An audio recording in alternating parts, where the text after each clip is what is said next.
think it's about taking the pleasure when you can. It's important for well-being to have some pleasure and some frivolity in life.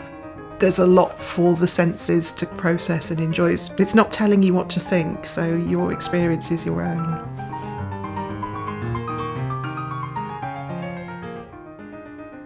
This is actually inspired by a conversation with my dentist about Bridgerton being his guilty pleasure, and relating that to the Rococo and how myself and perhaps others feel slightly guilty for being inspired by that, because it's very frivolous. It was one of the first times that the artisans had some control to what they were creating. So I find that incredibly exciting, and I don't necessarily want to feel guilty about that.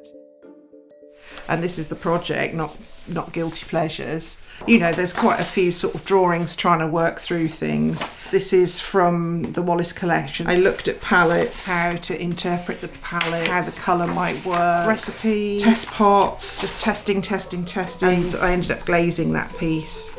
And then there it is being loaded into the kiln. It's that excitement that if you have an idea in your head, that you'll be able to translate that into an object. You know, clay is such a unique material. It's just very exciting to think how you can use that to kind of translate an idea from something that's very functional to something that's ridiculously sculptural. When you look at Rococo ceramics, they're quite fiddly, and I'm trying to blow that up in scale to get away from that fingertip fiddly, very delicate work to something that's saying something much more bodily.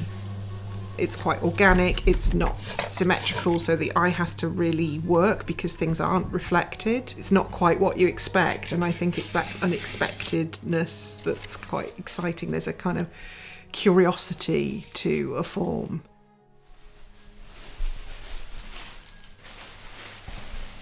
Getting the structure right can be a little bit tricky and a bit challenging, and getting things to measure up and balance, and every piece is different and I bring different things into the mix each time, so I never play it that safe. Then applying the decoration is just a real joy, and it's the thing I never want to stop, and if I get going I just want to work all night. I don't make patterns, but I make relationships and a kind of flow, and within that process there's a lot of freedom of composition. I can change it each time, and I can leave things out or I can add new things, so the flexibility to keep it interesting is there. So that's the kind of joy in that part of the process.